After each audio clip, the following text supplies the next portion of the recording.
पे लेके जाना पड़ेगा। मैं बाहर जाके देख के आती हूँ क्या हुआ है।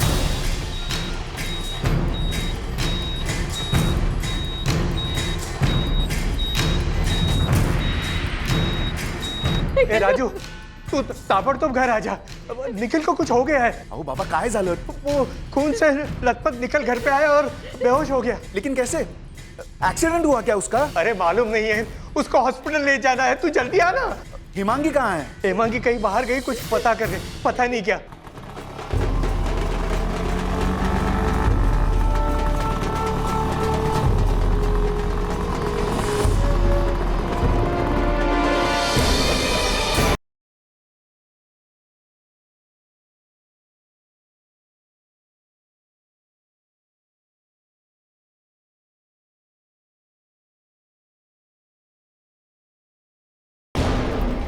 अरे पर निखिल को हुआ क्या है? तो पता नहीं, बाबा ने कहा कि निखिल खून से लथपथ घर पे पहुंच गया और बेहोश हो गया। बाबा ने और कुछ कहा क्या? नहीं, अभी जाके। हेमांगी कहाँ है? आई बाबा, निखिल ने बेहोश होने से पहले कुछ तो बोला होगा कि ये सब कैसे हुआ। पता नहीं, निखिल जब घर पे आया तो खून बह रहा था और फिर बेहोश हो गया वो। अरे पण बाबा, हिमांगी कहाँ चली गई? अरे पता नहीं, वो इससे इसके बैग और लैपटॉप के बारे में पूछ रही थी, फिर घर के बाहर चली गई वो। डॉक्टर ने कहा कि वो क्रिटिकल है। राजू भाव, उसे रास्ते में होश आया था क्या? कुछ बोला उसने बैग और लैपटॉप के बारे में? नहीं, निखिल को होश नहीं आया। पर हिमांगी, ये सब कैसे हुआ, कुछ पता चला? कुछ पता नहीं चला राजू भाव। बेहोश होने से पहले उसने राहुल ऐसे बोला 2 बार और फिर उंगलियों से इशारा किया 3।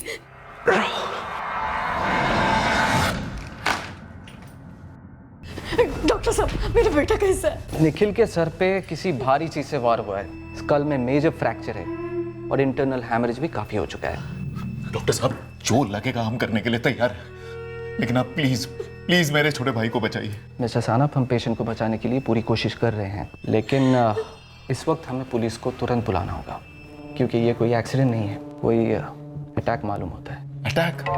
यस।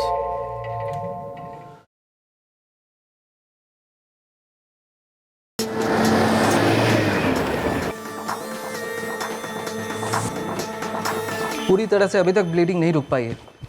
पेशेंट की हालत बहुत क्रिटिकल है। इस हालत में कुछ भी पूछताछ करना is completely out of question. पर डॉक्टर, उसके अलावा कोई है ही नहीं जो ये बता सके कि उसके साथ क्या हुआ था। आप क्या एक्सपेक्ट कर रही हैं? एक वेंटिलेटर पे कोमाटोस पेशेंट, वो आपके सारे सवालों का जवाब देगा? Doctor Mhatre, parameters completely out of control जा रहे हैं। सर्वाइवल को जाना बहुत मुश्किल है। खरो बोलूं तर साहब, मुझे कुछ नहीं मालूम। मुझे मेरे बाबा का जैसे ही फोन आया, मैं और मेरी मिसेस हम लोग तुरंत गाड़ी में बैठ के बाबा के घर पहुंचे। वहां जाके देखा तो निखिल बेहोश था, इसलिए उसको उठाकर सीधे गाड़ी में डालकर हम लोग यहाँ लेके आए। कुछ पता ही नहीं चला, बस 2 बार राहुल ऐसे बोला और 3 उंगलियों का इशारा किया, ऐसे, और कुछ नहीं बोल पाए। और आप खून से लथपथ बेहोश पति को वहां छोड़कर उसका बैग और लैपटॉप ढूंढने उसका स्कूटर लेकर निकल पड़ी।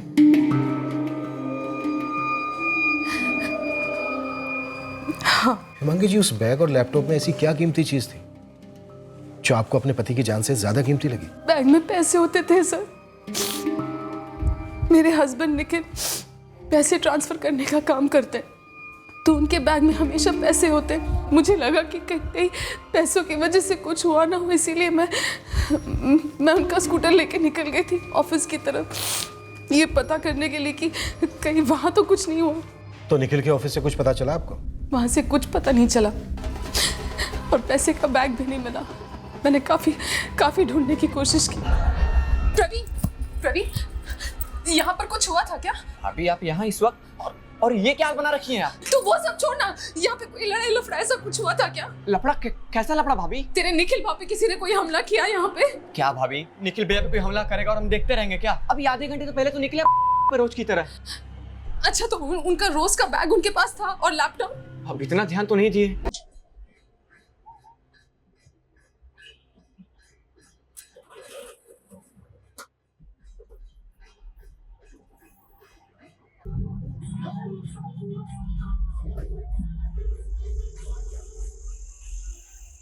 अब ऑफिस में या ऑफिस के बाहर तो कुछ हुआ नहीं था, इसलिए मैंने पूरा रास्ता चेक किया। आपने क्या चेक किया हिमांगी जी?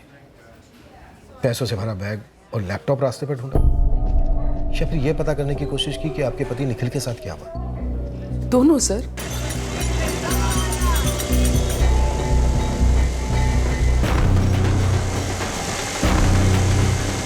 दिशा वेंचर्स नाम है निखिल की शॉप का। लोगों के पैसे ट्रांसफर करने का काम करता है। सर, निखिल के बैग में किसी भी वक्त 5 से 6 लाख रुपए होते ही हैं, और लैपटॉप में हमारे क्लाइंट्स के सारे अकाउंट्स। मैं भी निखिल की बिजनेस में हेल्प करती हूँ सर, सिर्फ इसीलिए मुझे निखिल के बैग और लैपटॉप की चिंता थी। सर, अब तो ऐसे कह रहे जैसे कि मुझे निखिल की कोई परवाह ही नहीं है। हमारा फ्लैट जो है वो बाबा के घर के पास ही है, चंद्रनगर में। निखिल का ऑफिस सुरबाड़ नाका पर है ना? जी। आपने एग्जैक्टली कौन सा रास्ता चेक किया? सर, पहले मैंने सुरबाड़ नाका से शुरू किया, फिर मोरी चौक से होते हुए हमारे घर आने वाले तीर्थवाड़ी के रास्ते को चेक किया था। निखिल आज उसी रास्ते से आने वाले थे। निखिल 5 बज गए, आज जल्दी निकलो, गणपति का आखिरी दिन है, रास्ते में बहुत भीड़ मिलेगी। हिमांगी, ये मेरा पहला गणपति तो है नहीं ना, बस 1-2 काम निपटा के निकलता हूँ। अरे तू टेंशन क्यों ना पोस। सेतवारी शक्करपारा के रास्ते से मत आना, वहाँ से भिवंडीचा राजा निकलेगा। तो तू अब मेरा जीपीएस भी बनेगी हिमांगी। बोला ना, टेंशन मत ले, मैं अपना मोरी चौक से तीर्थवाड़ी वाला रास्ता लूंगा। हाँ, मैं वही कहने वाली थी। देशमुख सर, सुरबाड़ नाका से मोरी चौक, और मोरी चौक से जो तीर्थवाड़ी की तरफ रास्ता जाता है, ये पूरा रूट स्कैन करो। हिमांगी सर आपका कहना है कि निखिल यही रूट लेने वाला था। हो सकता है ऑन द रूट अटैक हुआ निखिल पर।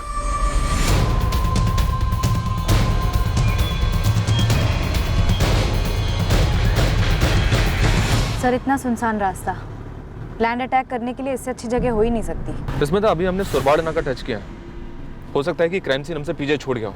एक काम करते हैं, वापस चलते हैं, रूट स्कैन करते हैं एक बार फिर से।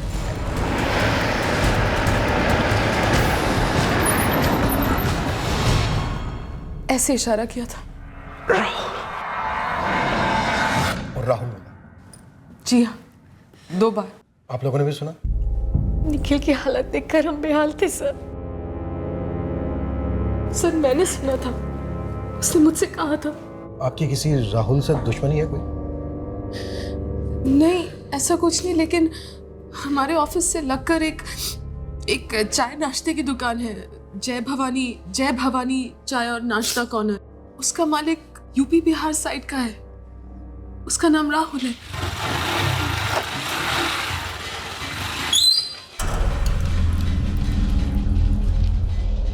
सेठ, सारे बिल कुंटे में हैं और सारे पैसे गल्ले में डाल दिए। दोस्त वहीं जाते हैं ना, तो हमको बताकर क्या जताना चाहते रे? ईमानदारी का विराट कोहली है तू? नहीं सेठ, बस बता रहा था आपको। हमारा मोबाइल कहाँ है? आपके ड्रावर में है और बज भी रहा था। मोबाइल नहीं बजेगा तो कहाँ बजेगा? तू बजेगा? सेठ, वो निखिल भैया है ना, दिशा वाले, उन पे हमला हो गया है। हमला? कैसा हमला? तुझे कैसे पता? उनकी वाईफाई थी, वही बता रही थी हमें। कब आई थी? बस अभी आधे घंटे पहले से। तुझे और कोई काम वाम नहीं है क्या? जा रसोई में देख आलू का स्टॉक कितना है, जा, नहीं तो कल के बड़े समोसे बनने से रहे। जा जल्दी बता, जा।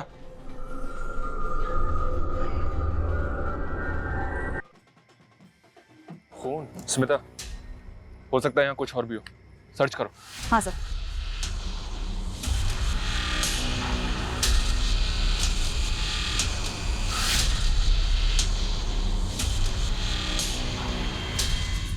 सर, ये देखिए, इस पर खून लगा हुआ है। राइट। अब ये तो फॉरेंसिक टीम ही बताएगी कि ये खून निखिल सानप का है या नहीं। कामले। जी सर। फॉरेंसिक डिपार्टमेंट को फोन करो तुरंत। जी सर। सर, इतना सुनसान रास्ता, गणेश विसर्जन की चहल पहल से एकदम दूर, और बहुत शांत भी है। हिमांगी जी, आप कह रही थी कि घर लौटते वक्त निखिल के बैग में हर रोज 5 से 6 लाख रुपए होते थे। जी, किसी ने ट्रांसफ़र कराने के लिए दिए या फिर किसी का ट्रांसफ़र जो हमने कराया, वो कैश रहता ही था। ये पैसे तो हम ऑफिस में रख नहीं सकते थे, इसलिए निखिल रोज़ कैश घर लेकर आते थे। निखिल हर रोज 5 से 6 लाख रुपया कैश घर लेकर आते थे, तो ये बात उस पड़ोसी राहुल यादव को तो पता होगी। पता हो सकती है सर, लेकिन मुझे ये नहीं मालूम कि उसको पता है या नहीं। निखिल ने राहुल बोला था। मैं भी वही सोच रहा हूं।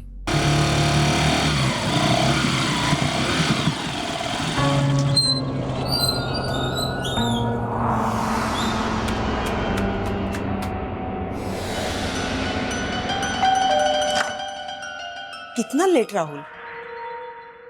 मधु तुझे अभी फोन करने ही वाली थी। हो आई, हो गई थोड़ी देर। गणपति विसर्जन का ट्रैफिक मिला? मुंह हाथ धो ले, मैं खाना लगाती हूँ।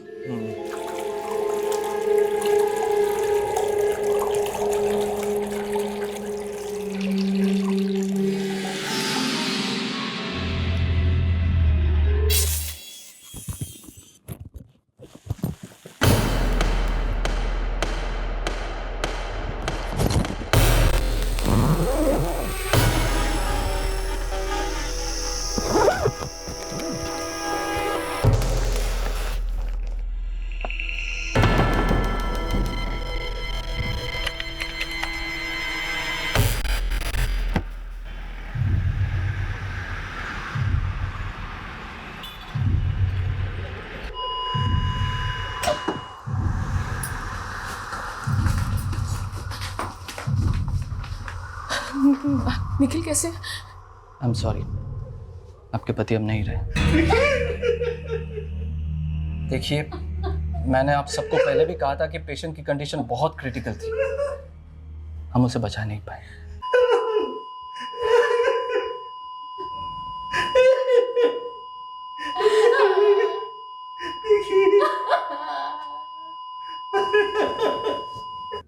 जी हाँ, लकड़े पे लगा ब्लड और रोड पे मिला ब्लड का सैंपल निखिल सानप के ब्लड सैंपल से 100% मैच करता है। कहा जा रहा है कि क्राइम सीन से घर तक निखिल खुद स्कूटर जला कर गया और घर जाकर बेहोश हो गया। हाँ, सुबह सुबह हम लोगों ने पूरे रूट को स्कैन किया था। ब्लड के और भी कई सैंपल्स मिले हैं पूरे रास्ते पर घर तक। अटैक की वजह से ज्यादा ब्लड लॉस हो गया होगा। सर 15 मिनट पहले निखिल सानप की डेथ हो गई। अटेम्प्टेड मर्डर अब मर्डर केस बन चुका है। Well plan murder. इस प्लानिंग में रूट का अहम रोल रहा होगा। निखिल का ये रोज का रूट नहीं था। मोरी चौक से कट मारकर तीर्थ वाली का सुनसान रास्ता लिया उसने, और शायद कातिल को ये पहले से मालूम था।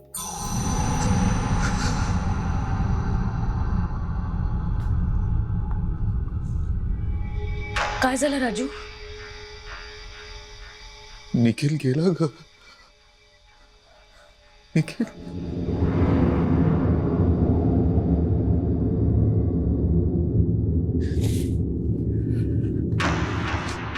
राजू, पुलिस को बता दे।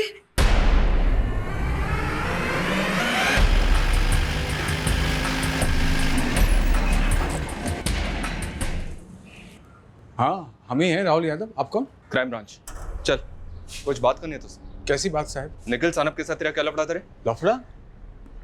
नहीं तो हमने तो सुना कि कल निखिल भैया पर किसी ने हमला कर दिया। मर गया निखिल सानप या मारा गया, लेकिन मरने से पहले उसने किसी का नाम लिया था। अब वो नाम या तो मारने वाले का था या किसी मरवाने वाले का। किसका नाम लिया था साहब?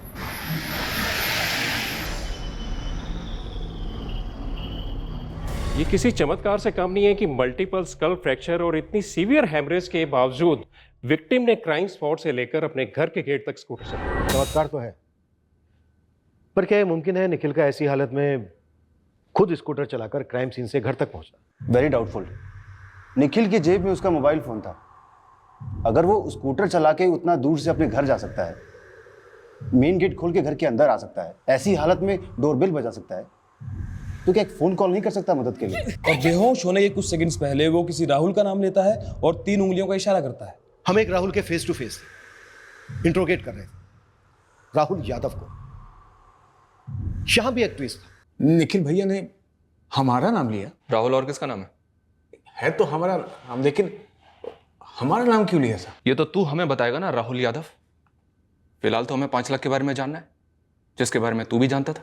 कैसे 5 लाख साहब? कौन से 5 लाख? वही 5 लाख जिसके लिए तूने निखिल सानप का सर उबले आलू की तरह कुचल दिया। परवीन, गल्ला संभाल, हम थोड़ी देर में आते हैं। तो तुम्हारा राहुल सेठ अपना मोबाइल गल्ले पर छोड़ गया? हाँ मैडम, पहले तो देखा नहीं, फिर अचानक से नजर पड़ गई। रंजीत 2 कप चाय लगा। हाँ भाई लगा रहा हूँ।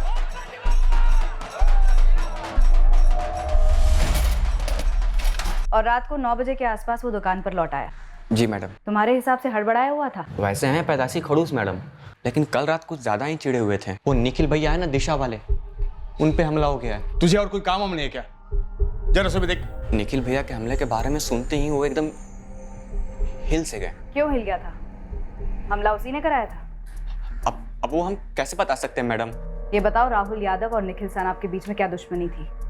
प्रवीण, मर्डर केस है, हमसे कुछ छुपाओगे तो ना गले के रहोगे ना रसोई के, सिर्फ जेल में सड़ोगे। वैसे मैडम जानलेवा दुश्मनी तो नहीं है, अब अगल बगल 2 दुकानें हो तो थोड़ी बहुत तो नोक-झोंक रहती है ना मैडम। नहीं नहीं, कल सबसे पहले आपका ही काम होगा। जी जी, मैं फोन करता हूँ आपको। हे राहुल, इकड़े। हाँ निखिल भैया, वो एंट्री देख एंट्री। तेरे को कितनी बार ये बात समझानी होगी?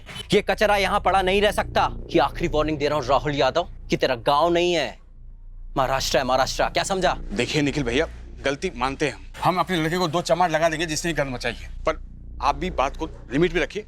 ये प्रांत क्यों बीच में घसीट रहे हैं? तेरी ही बिरादरी के 2 लड़कों को 2 थप्पड़ लगाने से कुछ बदलने वाला है राहुल यादव?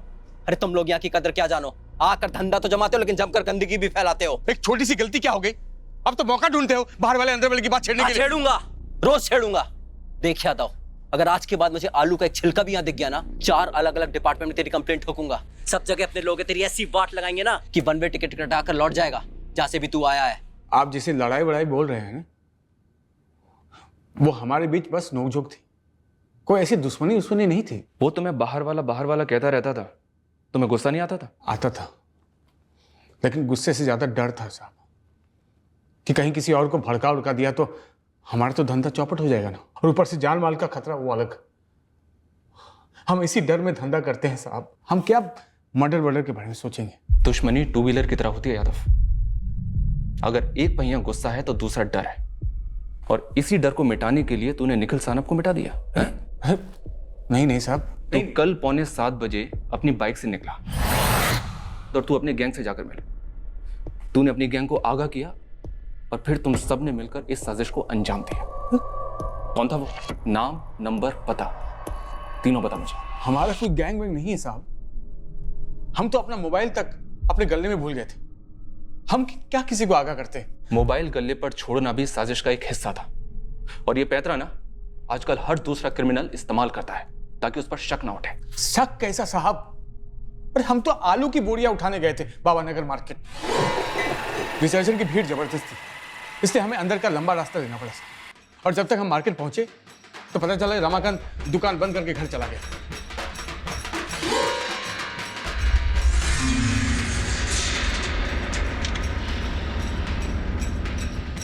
वो गधा प्रवीण हमको लेट बताया कि आलू का स्टॉक खत्म हो गया है। अच्छा, गधा प्रवीण है लेकिन आलू की बोरियां उठाने के लिए तू जाता है? वो दिमागी गधा है, अगर अर्जेंट नहीं होता तो उसी को भेज देते हम।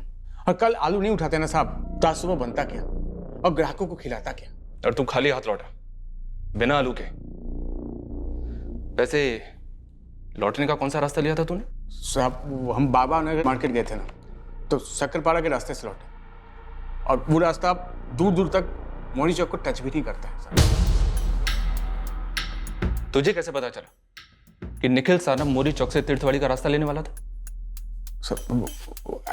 ऐसे ही पता चला साहब। वो आज सुबह लोग बाग वही बोल रहे थे कि निखिल भैया को उसी रास्ते पे हमला हुआ है, तो हमने सुन लिया साहब। स्कूटर यहाँ गिरा था? नहीं, गेट के बाहर।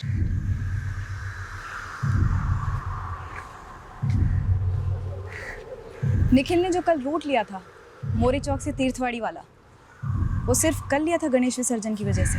हो, मतलब विसर्जन के 5वें और 7वें दिन पर भी वो उसी रूट से घर आए थे। काफी लंबा रास्ता है और सुनसान भी। जी, पर सेठवाड़ी शक्करपाड़ा के रोज वाले रूट में इतना ज्यादा ट्रैफिक जाम रहता है कि घर पहुंचते पहुंचते बहुत लेट हो जाता था, इसीलिए शुरू से हम विसर्जन के वक्त वही रूट लेते थे। निखिल ने बेहोश होने से पहले सिर्फ राहुल कहा और 3 उंगलियों का इशारा दिखाया, और कुछ भी नहीं। सर पक्का इस राहुल यादव का इन्वॉल्वमेंट है। तो एक तो ये मोबाइल गले पर छोड़ कर गया, फिर ये 9 बजे वापस लौटा और इसकी हड़बड़ाई कंडीशन। 2 लोग और साथ रहे होंगे इस राहुल यादव के, क्योंकि हिमांगी ने बताया कि निखिल ने 3 उंगलियों से इशारा किया था। इस इशारे का मतलब हो सकता है कि निखिल पर 3 लोगों ने अटैक किया। सर, बैग में तकरीबन 5 लाख रुपए का कैश मर्डर का मोटिव हो सकता है, या फिर 5 लाख रुपए की लूट के पीछे असली मोटिव छिपाया जा रहा है। 5 लाख रुपए की लूट काफी बड़ा बहाना लग सकता है, और मैं इस बहाने वाले एंगल से अट्रैक्ट हो रहा हूँ, क्योंकि निखिल की पत्नी हिमांगी, उस पर मुझे स्ट्रांग डाउट हो रहा है। अब छोटा मोटा घाव था तो समझ में आता, पर हिमांगी 5 लाख रुपए और लैपटॉप ढूंढने निकल पड़ी। उस वक्त निखिल की हालत क्या थी हम सब जानते हैं, तो हिमांगी ने भी देखा ही हो। लेकिन उसकी हालत किसने की, कैसे की, क्यों की? क्या निखिल की पत्नी हिमांगी इस बारे में जानती थी?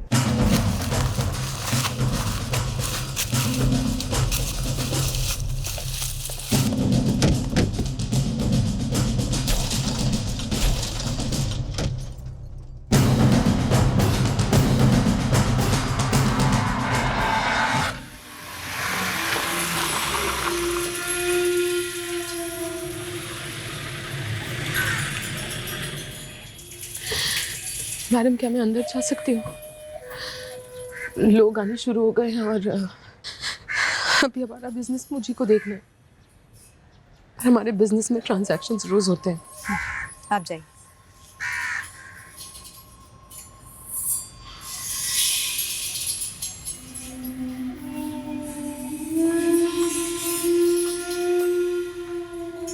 मैडम, उस राहुल यादव से कुछ पता चला आपको? नहीं, पूछताछ चल रही है। क्यों, आपको कुछ कहना है? हिमांगी ने बोला कि मेरे भाई निखिल ने राहुल ऐसे कहा बेहोश होने से पहले। क्यों, आपको हिमांगी पे डाउट है? हिमांगी पर नहीं, पर पता नहीं। पता नहीं मतलब कुछ तो पता है राजीव जी। दरअसल मैडम, वो एक और राहुल है। ये 50,000 है, 20,000 शरद के जो इसकी आई को आनंदी में ट्रांसफर करना, 15,000 अखिल के ये भी ट्रांसफर होंगे, और 15,000 सोमेश के हैं, ये मैं ऑलरेडी ट्रांसफर कर चुका हूँ। फिर निखिल, इस समय तेरा कमीशन क्या है? ट्रांसफर में रकम का 2% अपना कमीशन होता है, लेकिन कमीशन पूरा कैश में। हाँ, अपने जान पहचान वालों का पैसा क्रेडिट में भी ट्रांसफर करता हूँ। जैसे कि किसी ने कहा कि निखिल भाऊ ये मेरा थोड़ा सा पैसा है, ट्रांसफर कर दो, बाद में देता हूँ, तो वैसे भी ट्रांसफर करता हूँ। फिर तो लोगों को कितने दिन का क्रेडिट देता है?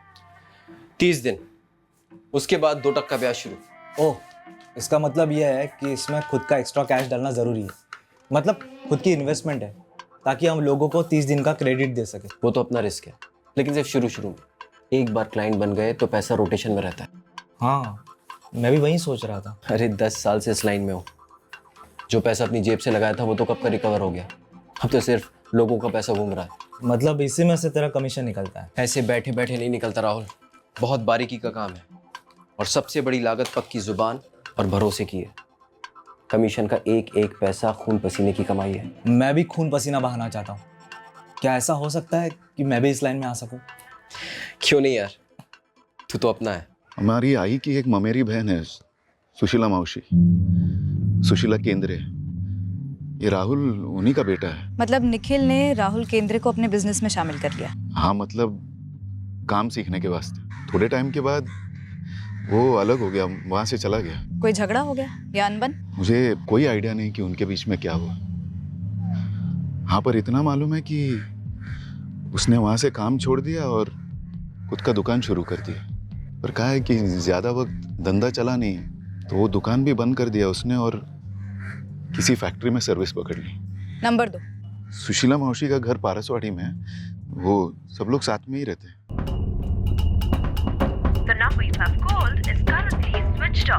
मैडम, पारसवाड़ी तो 5 मिनट दूर है, डायरेक्ट उठाते हैं। ठीक है, डायरेक्ट उठाते हैं। बाबा,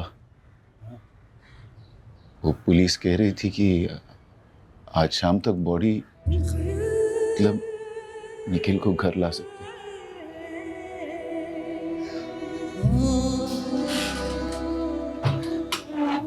काकी? हाँ, ये बैंक में डिपॉजिट करने हैं, चेक्स भी। सतीश भाई से 10,000 रुपए लेने हैं, ठीक है? ये उनके गांव का पता है। हाँ, तुझे मालूम है ना उनका दुकान कहाँ है? वो काकी। अच्छा,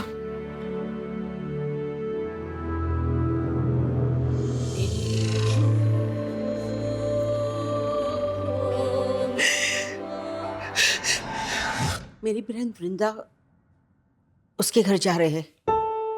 शोक में शामिल होने। आपका बेटा राहुल कहाँ है? पता नहीं, वो सुबह से ही घर से निकला है, कुछ बताया नहीं।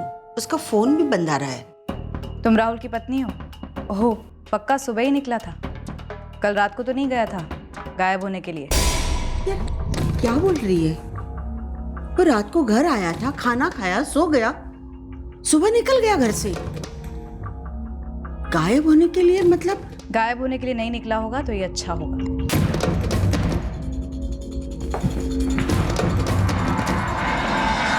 हमारा निखिल भैया से कोई दुश्मनी नहीं थी, बस कभी कभार तू मैं हो जाती थी, उसके आगे कुछ नहीं साहब। और निखिल भैया की दुकान में दिन भर दर्जनों लोग आते जाते, उन सब का चाय नाश्ता हमारी दुकान से जाता था साहब। अरे काहे की दुश्मनी फिर साहब? कल भी तो वो चाय नाश्ता मंगवाए थे। हाँ 10 मिनट पहुंच जाओ। ठीक है राहुल, 3 प्लेट समोसे और 3 चाय भिजवा दे जल्दी, स्पेशल। 2 मिनट दीजिए बस। है परवीन? हाँ भैया। निखिल भैया का ऑर्डर है, 3 प्लेट समोसा 3 चाय जल्दी। अभी तक प्यार से बातें की हमने तेरे साथ, और प्यार से ही थोड़ा सा टाइम और देता हूं तुझे। जो भी सच सच है बता दे, उसके बाद ये सारी प्रेम कहानी खत्म, फिर एक्शन होगा। अरे साहब, हमको टाइम की जरूरत नहीं है साहब। साहब सुनिए, हमको प्लीज जाने दीजिए साहब। 3 प्लेट नाश्ता और 3 कप चाय, 3 कॉमन है सर। कहीं ये वही 3 तो नहीं थे? और ये भी हो सकता है कि उन 3 प्लेट नाश्तों में से एक राहुल ने खुद अपने लिए मंगाया। वो 3 उंगलियों का इशारा। क्या उन 3 हथियारों की बात कर रहा था निखिल? क्या निखिल राहुल यादव के अलावा किसी और राहुल की बात कर रहा था? सर, एक और राहुल है, राहुल केंद्रे। निखिल सानप का रिश्तेदार है और उसके साथ काम भी किया करता था। क्या निखिल इस वाले राहुल का जिक्र कर रहा है? ये राहुल केंद्रे है कहाँ इस वक्त? अभी उसका फोन स्विच ऑफ जा रहा है।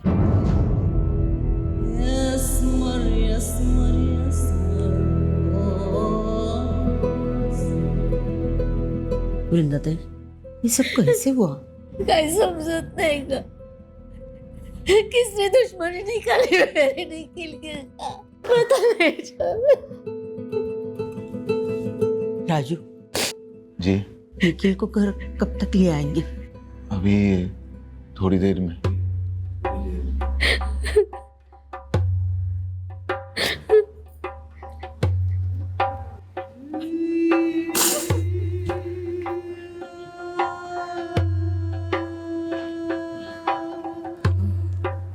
काका राहुल निखिल गेला रे।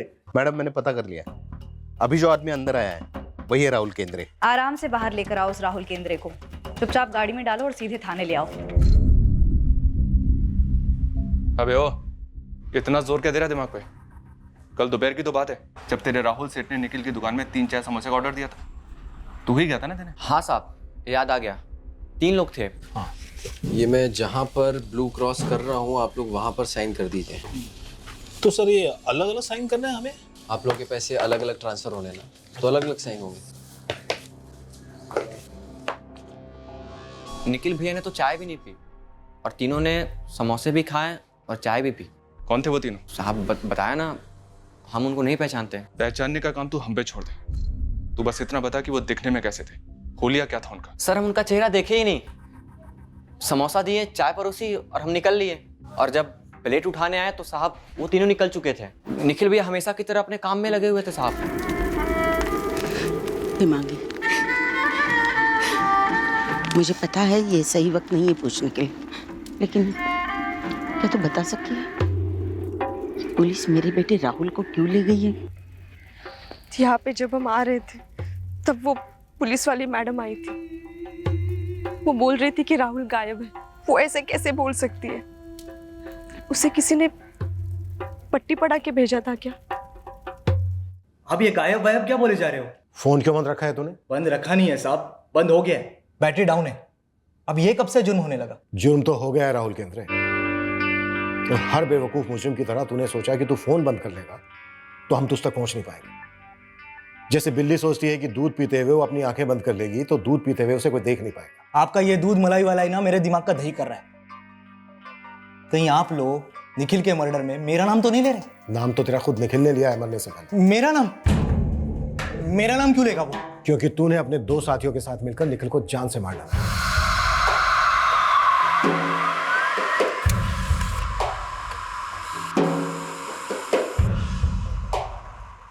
वृंदाती, शांताराम बाबू, हेमांगी, क्या आपको हमारा राहुल इतना गया गुजरा लगा? राहुल तो निखिल दादा को सगे भाई मानते थे। निखिल ने राहुल क्या कहा? क्या हमारा ही राहुल हो गया? दुनिया में कितने सारे राहुल है। सुशीला, हमने ऐसा कभी नहीं कहा कि तुम्हारा राहुल ही वो राहुल है। तो पुलिस किस हिसाब से उसे उठा के लेके गई? पूरी रात लॉकअप में एक मुजरिम की तरह रखा। दुनिया में हमारी जो बदनामी हुई है वो तक हम कभी नहीं पहुंच सकते।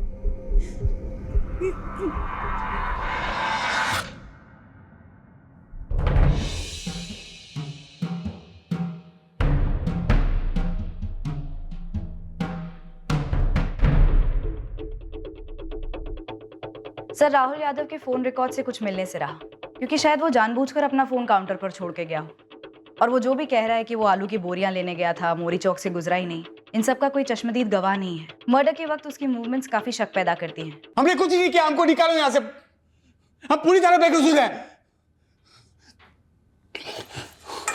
ओ हवलदार साहब, अपने साहब को समझा दो भाई।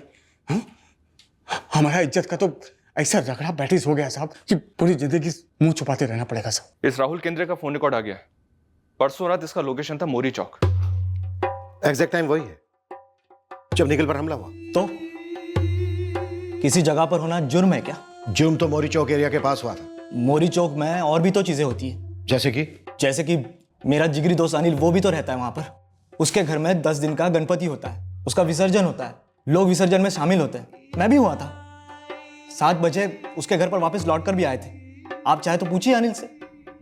वो मेरे घर आया था।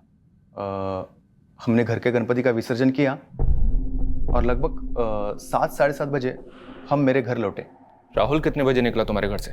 घर लौटने के बाद हम लोग ने चाय वाय पी ली। लगभग 8 बजे के करीब राहुल अपने घर के लिए निकल गया। निखिल से मिलने तो दिन भर लोग आते रहते थे। पर वो 3 लोग कौन थे? मैडम, मैं उस वक्त घर पे थी, मैं कैसे बता सकती हूँ वो लोग कौन थे? निखिल के फोन रिकॉर्ड्स में हमें कुछ भी नहीं मिल रहा है। आप एक बार अपने दिमाग पर जोर डालकर याद कीजिए, क्या निखिल ने बेहोश होने के पहले राहुल ही कहा था?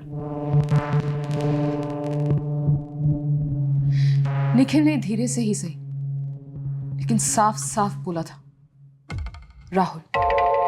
1 नहीं 2 बार, ये इशारा करने के पहले। फिर से बोलो। अब तो राहुल को छोड़ दो, उसने कुछ भी नहीं किया है। साहब, हेमांगी वहिनी ने गलत नाम सुना होगा। मेरे पति किसी का खून नहीं कर सकते, और वो भी ऐसे आदमी का जिसको वो सगे भाई मानते थे। सब अपने पूरे मोहल्ले के सामने हमारे घर की तलाशी लिए, आपको कुछ भी नहीं मिला।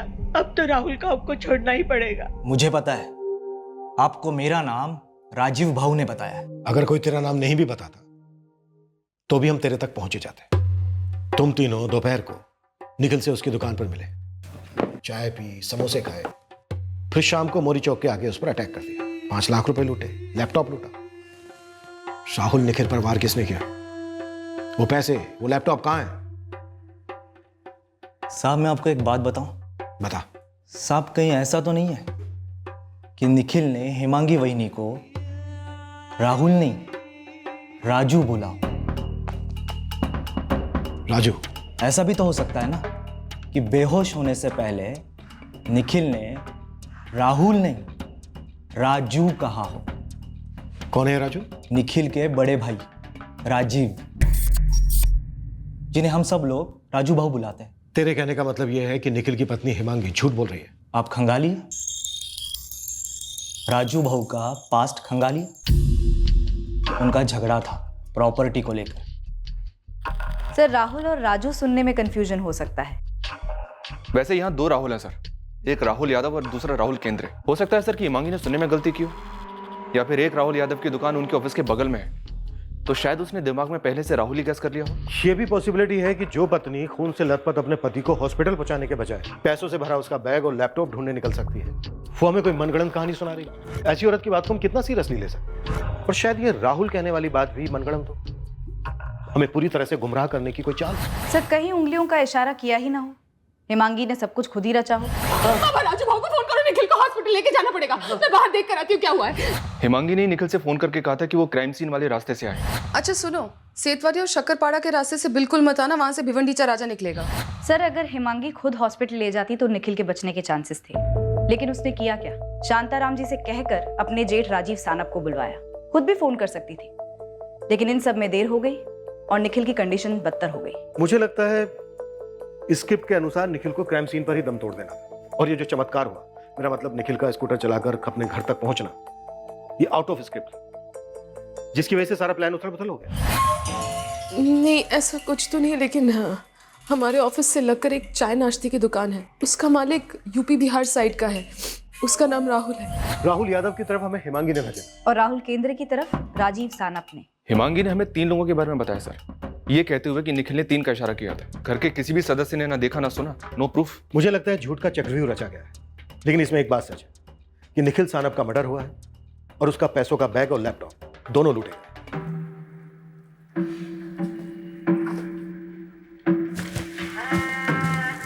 हे प्रतीक, सतुला कॉलेजला ड्रॉप करतो. नहीं पापा, मैं अपने दोस्तों के साथ चला जाऊंगा। Okay bye.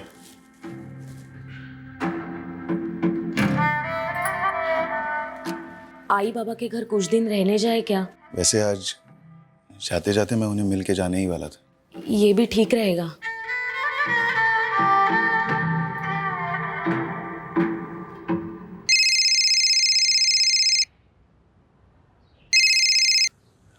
हाँ राजू बाबू बोला। हाँ हिमांगी, क्या चल रहा है? बस मैं शाम को आके मिलता हूँ तुम्हें। ठीक है। देशो, राजीव सानप, हिमांगी सानप, दोनों के फोन रिकॉर्ड्स निकलवाओ। स्मिता, अपने खबरियों को काम पर लगा दो। सर मैं उनके टच में हूँ। राहुल केंद्रे ने प्रॉपर्टी का मामला बताया था, लेकिन इसके अलावा यहाँ मामला कुछ और भी है। राहुल यादव, राहुल केंद्रे, दोनों को कोर्ट में हाजिर कर कस्टडी एक्सटेंड करवाओ। जब तक किसी को भी पूरी की पूरी क्लीन चिट नहीं मिल जाती, कोई भी हमारे शक के दायरे से बाहर नहीं है।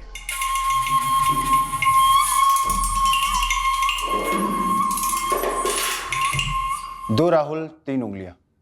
वो कहते हैं ना कि जब किसी के ऊपर एक उंगली उठाओ तो बाकी की 3 उंगलियां उठाने वाले की ओर इशारा करती है। इस केस में हिमांगी 3 उंगलियों का इशारा कर रही है, ये कहते हुए कि निखिल ने ऐसा इशारा किया था। यह भी हो सकता है कि राहुल केंद्रे ने जो उंगली राजीव सानप की तरफ उठाई, उस वक्त तीनों उंगलियां खुद राहुल केंद्रे की तरफ थी। सस्पिशन उस पर तगड़ा था, क्योंकि क्राइम के दौरान वो क्राइम लोकेशन के आसपास ही था। यह केस एक ऐसे चौराहे पर आकर खड़ा हो गया था जहां 4 प्राइम सस्पेक्ट थे: राहुल यादव, राहुल केंद्रे, हिमांगी सानप, राजीव सानप। लेकिन इन चारों के खिलाफ हमारे पास कोई कॉन्क्रीट एविडेंस नहीं था। शक की सुई चारों पर बराबर घूम रही थी, पर आखिरकार हमने शक की सुई का इशारा पकड़ ही लिया। कैसे? दरअसल वो इशारा हमें खुद निखिल सानप ने ही दिया था।